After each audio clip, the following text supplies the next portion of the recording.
You're watching World TV. Kindly subscribe to our YouTube channel for more videos.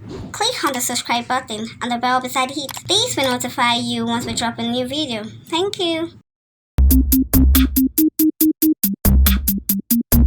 Popular actress Foluke Daramola and her para team with Stampan paid a visit to veteran actor Ojoge to give him some cash to support during this COVID-19 period, sharing the moment on her Instagram page. My people, this is who we have in the house.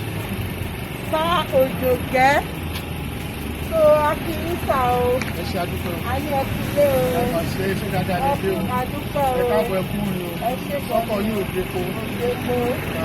So Para Foundation, Manita Funilele.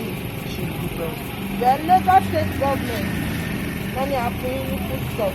Èmi nìkan tán. Ẹ̀kọ́ wa kí ni o.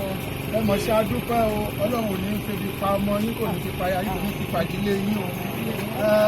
Ibi tẹ́ gbogbo ilé tẹ́ ṣe fún wa yìí, Ọlọ́run jẹ́ kẹ́yìn náà mọ ara láàánú. Ebi àárọ̀, ebi ọ̀sán, ebi alẹ́ kò ní fi pa kankan nù yín, kò ní fi pa ẹ̀yìn náà. Ọlọ́run bá ẹ̀wọ̀ ọmọ yín, òró ò ní yálé yín, òró ò ní mọ́mọ yín, kò ní mọ́kọ yín, kò ní mú gbogbo àwọn èèyàn yín o, bẹ́ẹ̀ ni kò ní mú gbogbo àwọn èèyàn tèmi náà o. Gbogbo apáta àṣeyẹ la máa ṣe o, àṣeyẹ tàlákànṣe pa máa ṣàṣeyẹ o.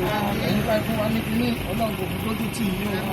Bámúbámú lẹ́ẹ̀ mọ̀ yó, Ọlọ́run ọmọ tọ́jú ẹ̀yin náà o. Ẹ ṣé thank you.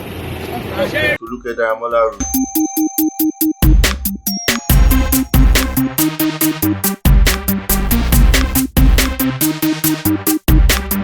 Thanks for watching. Please don't forget to click the subscribe button.